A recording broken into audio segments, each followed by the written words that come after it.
कि पत्रकारिता जगत में ज़रूर आए। एक अकेली सुनीता मुंडा से कुछ नहीं होने वाला है। कब तक करेगी सुनीता मुंडा? एक सुनीता मुंडा के पीछे भी एक लाइन होना चाहिए कि जब मैं ऐसे पलट के देखूं तो मुझे बहुत सारी लड़कियां दिखे। महिला दिवस का मौका है और हर जगह नई नई कहानियाँ चल रही हैं। ऐसे में हम एक आपके लिए नई कहानी लेकर आए हैं। एक ऐसी कहानी, एक ऐसे आदिवासी लड़की की कहानी जो पढ़ाई करते करते आज एक मिसाल बन गई है उन लड़कियों के लिए जो कुछ अलग हटकर करना चाहती हैं। शुरू में अपने ही छात्र जीवन में कुछ चुनौतियों का इन्होंने सामना किया और उस सामना करते करते अपने जीवन से कुछ सीखी और उन्हें आज जानते हैं सभी कोई। हम बात करें सुनीता मुंडा की, जो एक आदिवासी महिला पत्रकार के रूप में पहचान बन चुकी हैं और अपने समाज का हर मुद्दा उठाती हैं प्रमुखता से और सहज आपके अंदाज में जो आप सुनना चाहते हैं, जो कहना चाहते हैं वो बताती हैं। सुनीता मुंडा मेरे साथ हैं और ये सुनीता जो है मेरी बहन जैसी है। जोहार, कैसी हैं? ठीक हो भैया, आप बताएं। आपका जो पत्रकारिता का जो शुरुआत हुआ, क्या यही आपका लक्ष्य था? बिल्कुल नहीं। भैया से मेरी मुलाकात शायद उसी संघर्ष का एक प्रतिफल है। पत्रकारिता क्या होती है मैंने बस दूर से देखा था, लोगों को बोलते हुए, अखबारों में पढ़ते हुए, पर कुछ ऐसा हादसा हुआ और उस हादसे में सुभाष भैया ने बहुत साथ दिया। तो भैया इसलिए मेरी जो संघर्ष है उनको जानते ही होंगे। तो मेरा कोई भी इरादा नहीं था पत्रकारिता में आने का। मैंने आज तक कोई सरकारी फॉर्म भी नहीं भरा क्योंकि मेरा बचपन से एक लक्ष्य था कि मुझे शिक्षिका बनना है, टीचर बनना है। वो भी मुझे कॉलेज में नहीं, प्रोफेसर एज अ प्रोफेसर नहीं बनना, मुझे स्कूल में स्कूल वाला टीचर बनना था, छोटे बच्चों को पढ़ाना था। वो मेरा लक्ष्य रहा है। लेकिन वो इंटर हुआ, मैट्रिक हुआ, उसके बाद मतलब मैट्रिक, इंटर, ग्रेजुएशन, पीजी, उसके बाद बीएड जब किए, बीएड के 1 साल के बाद वो सारा सपना धाराशायी हो गया, ख़त्म हो गया। आपने साक्षात सपने को टूटते हुए देखा है।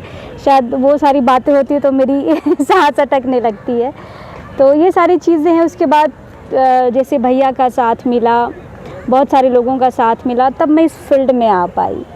तो आपको क्या लगा था कि अगर इस फील्ड में आती हैं तो क्या कर सकती हैं? अपना जो संघर्ष है, जो जिस तरह की परेशानी, चुनौतियों का सामना करना पड़ा, उससे और भी लोगों को छुटकारा दिला पाएंगी, यही सोच के, या फिर कुछ और वजह था? मैंने अपने संघर्ष के समय पत्रकारिता की मजबूती को समझा कि पत्रकारिता ऐसा चीज़ है जो दबे कुचलों की आवाज़ बन सकता है।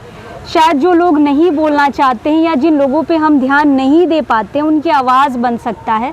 तो मुझे लगा कि अगर मैं शिक्षिका नहीं बन पाई तो मैं ऐसे लोगों की आवाज़ ज़रूर बनूंगी जिन पे कोई ध्यान ही नहीं देता है।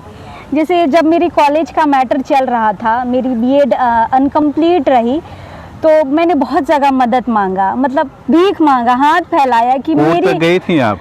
मैं हाई कोर्ट तक गई थी। मेरा नाम है सुनीता मुंडा, भारतीय कॉलेज ऑफ एजुकेशन कंद्री मांडर की बीएड फर्स्ट ईयर की छात्रा हूँ। मैंने भीख मांगा, भाई मैंने भीख मांगा मदद के लिए। मैंने कहाँ सहायता नहीं मांगा। कोई ऐसा पॉलिटिशियन नहीं होगा जिसको मैंने फ़ोन नहीं किया होगा। कोई ऐसा समाज सेवी नहीं होगा रांची का, राजधानी के अंदर, जिसको मैंने फ़ोन करके रो के अपनी कहानी नहीं बताई होगी। और फिर मुझे जब आप लोगों का साथ मिला, मैं इसमें तीर्थनाथ आकाश को भी ऐड करना चाहूँगी। उसने भी मुझे बहुत साथ दिया। मेरी मुलाकात भी उसी दौरान उनसे हुई थी। तो इस पत्रकार जगत से मुझे जो मदद मिली और मेरे प्रॉब्लम को कॉलेज ने जो मेरे ऊपर किया था, मेरे दोस्तों के ऊपर किया था, मेरे बैच के ऊपर जो किया था, उसकी आवाज़ सिर्फ पत्रकार और आप जैसे पत्रकार ही बन पाए थे। तो मुझे ऐसा लगा कि अगर मैं शिक्षिका नहीं बन पाई तो मेरे लिए अच्छा माध्यम है कि मैं किसी की तो आवाज़ बनूं। आज आप पत्रकार हैं, सब कोई जानते हैं, खासकर आदिवासी समुदाय में, झारखंडी लोगों में आप लोकप्रिय हैं।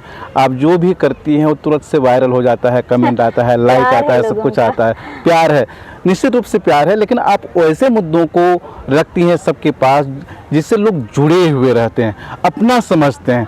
तो वो कौन से मुद्दे होते हैं?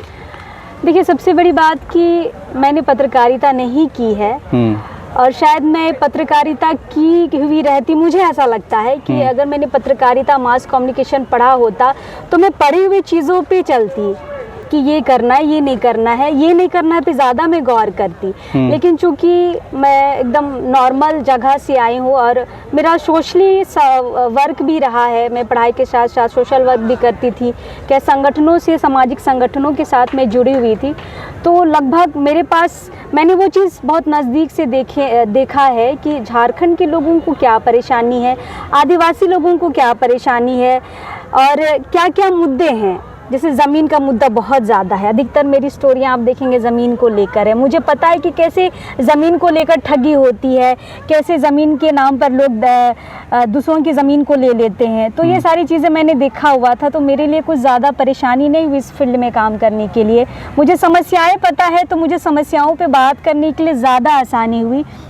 तो उन चीज़ों को मैंने उठाना शुरू किया। वही मैंने कहा कि अगर मैंने मास कम्युनिकेशन पढ़ा होता तो सबसे पहले मुझे लगता है कि ये तो नहीं करना है, लेकिन चूंकि मैं नहीं पढ़ी हूँ और जिस संगठन से या फिर मैं जिस माहौल से आई हूँ, तो मुझे लग रहा है इसको तो मुझे करना ही करना है। ये है परेशानी झारखंड की, ये है परेशानी आदिवासियों की, तो इसको मुझे उठाना ही उठाना है, भले लोग कुछ कहे। जैसे मैंने मड़ई को भी लेकर बहुत स्टोरियाँ की है, तो बहुत सारे लोग ये बोलते हैं कि नहीं पत्रकारों को थोड़ा जात धर्म में नहीं आना चाहिए, लेकिन मुझे लगता है कि जब आदिवासियों का मड़ई ही नहीं रहेगा, आदिवासी ही नहीं रहेंगे, तो मेरी पत्रकारिता किस काम की। कल्चर को बचाना है, कल्चर को बचाना है, मड़ई बचाना है, संस्कृति बचाना है, ज़मीन बचाना है। अगर ये सारी चीज़ों को मैं आवाज़ ना बन पाऊँ तो मेरी पत्रकारिता किस काम की। आप ऐसे मुद्दों को सामने लाती हैं जो आम तौर पर जो मेन स्ट्रीम के जो पत्रकार हैं वो छूना नहीं चाहते हैं। तो वो कौन से मुद्दे हैं जिसको सामने लाई हैं और उसको अंजाम तक आप पहुंचाए हैं मड़ई के अलावे? अंजाम तक तो मैं इतना कुछ मैं नहीं बोल पाऊंगी। लगता है कि हम इसको किए और लोगों को, सोसाइटी को फायदा हुआ, चलो अच्छा किया, लोगों ने थैंक यू भी बोला। मैं संतुष्ट रहती हूँ कुछ चीज़ों को लेकर। जैसे कि मैंने बहुत सारी ज़मीन की कहानियाँ की हैं। जब मैं कोई ज़मीन की स्टोरी करती हूँ, कोई लीगल काम होता है किसी आदिवासी परिवार के ज़मीन पर, और मेरी स्टोरी के बाद अगर वो काम बंद हो जाता है तो मुझे बहुत संतुष्टि होती है कि चलो बीएड नहीं किए तो किसी का घर तो बचा दिए, किसी का ज़मीन तो बचा दिए, तो मुझे बहुत संतुष्टि होती है। उसी तरीके का जैसे मड़ई वाली स्टोरी हो गई। जैसे मैं बहुत जगह जाती हूँ तो लोग बोलते हैं कि हम लोग मड़ई के बारे ज़्यादा जानते नहीं थे, ज़्यादा जानकारी हमें नहीं थी, लेकिन आपकी स्टोरियाँ देखकर अब हमें पता चला है कि मड़ई और मंडप अलग होते हैं। तो मुझे संतुष्टि होती है कि चलो स्टोरी के माध्यम से मेरे लोग जागरूक तो हो रहे हैं। और जैसे बहुत कोई मुझे ये बोलते हैं कि जैसे कि भूतकत्ता ज़मीन क्या होता है, रैयती ज़मीन क्या होता है, उसके बाद देशावली ज़मीन क्या होता है, ये सारी चीज़ें हमें नहीं पता थी। मतलब आदिवासी समाज में ज़मीन का भी बहुत सारा नेचर होता है, तो नेचर हम लोग को नहीं पता था। लेकिन चूंकि मैं अपनी स्टोरी करती हूँ तो मैं ज़मीन का नेचर ज़रूर बताती हूँ कि ये रैयती ज़मीन है, ये कैमी ज़मीन है, ये देशावली ज़मीन है, ये भुइहरी ज़मीन है, बकास भुइहरी ज़मीन है, उसका नेचर क्या होता है, कैसे लोग ले सकते हैं, कैसे लोग नहीं ले सकते हैं।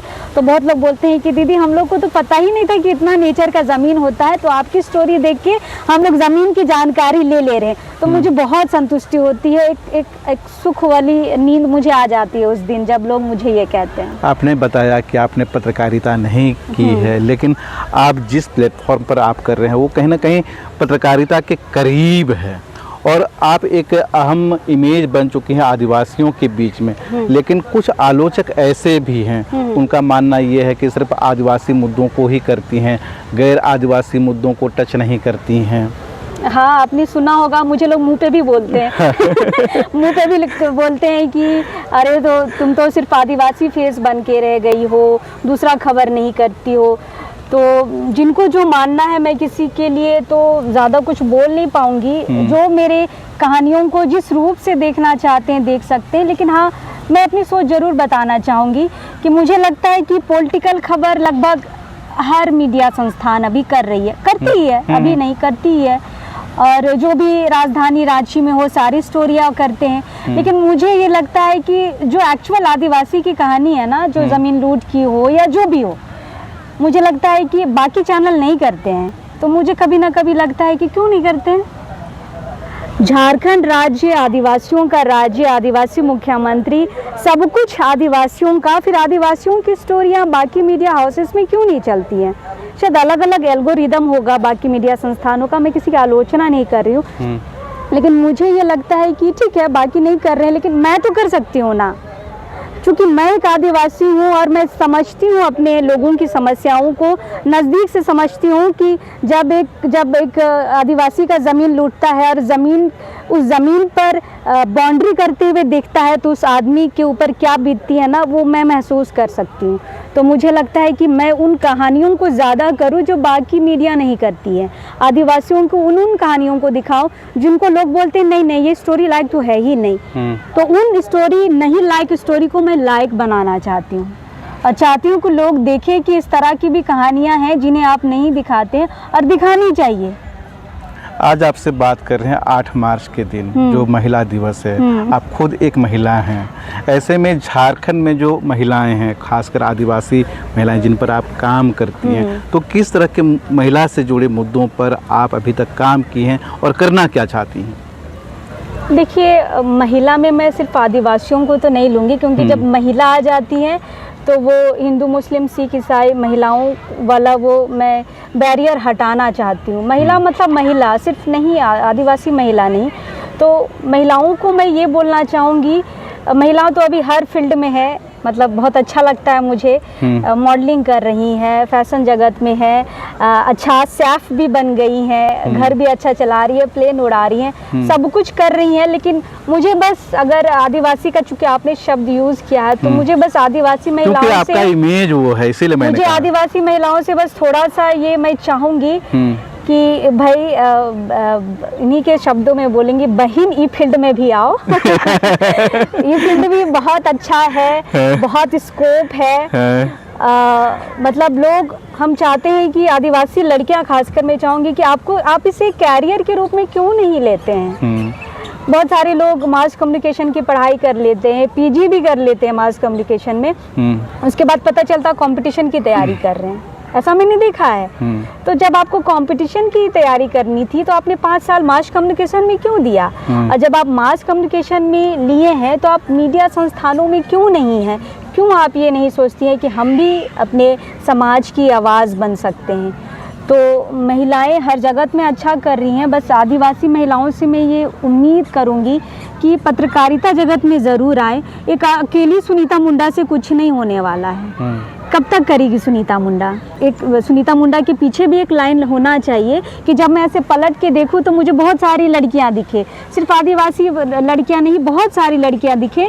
लड़कों से ज़्यादा पत्रकारिता में मुझे लगता है लड़कियां ज़्यादा सक्सेसफुल हो सकती हैं और ज़्यादा मुद्दों को समझ रखती हैं, ज़्यादा मुद्दों की समझ रख सकती हैं, बिल्कुल, इमोशनली भी और प्रोफेशनली भी। मुद्दों को समझ के इमोशनली भी आप वहाँ पे बातचीत कर सकते हैं और प्रोफेशनली भी आप लड़कों से ज़्यादा अच्छा कर सकती है। तो मुझे अपने पीछे ढेर सारी लड़कियों का भीड़ चाहिए। वो भीड़ निश्चित रूप से होगा। और अभी मास कॉम की बहुत सारी पढ़ाई हो रही है, तो आपको नहीं लगता है कि जब आप इस क्षेत्र में हैं, अगर मास कॉम जैसी डिग्री अगर आपके साथ हो तो कुछ और ज़्यादा बेहतर कर सकती हैं?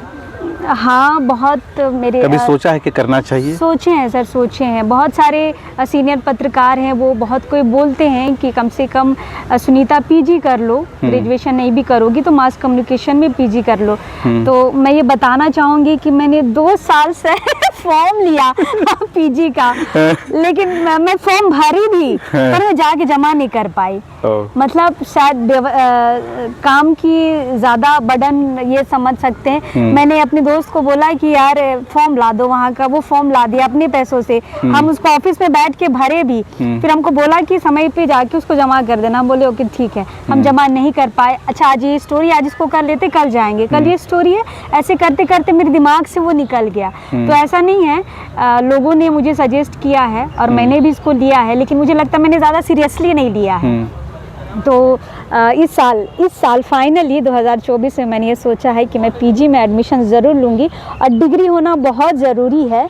चलिए, मेरा वो बेस रहा है संगठन के थ्रू कि मैं थोड़ा चीज़ों को समझती हूँ, लेकिन समझने के साथ साथ मुझे लगता है कि पत्रकारिता के एल्गोरिदम को भी समझना है। बहुत सारी चीज़ें हैं जो मुझे लगता है 2 साल अगर मेरी पढ़ाई हो जाए तो मैं उन चीज़ों को समझ के और अपने पत्रकारिता को निखार सकती हूँ।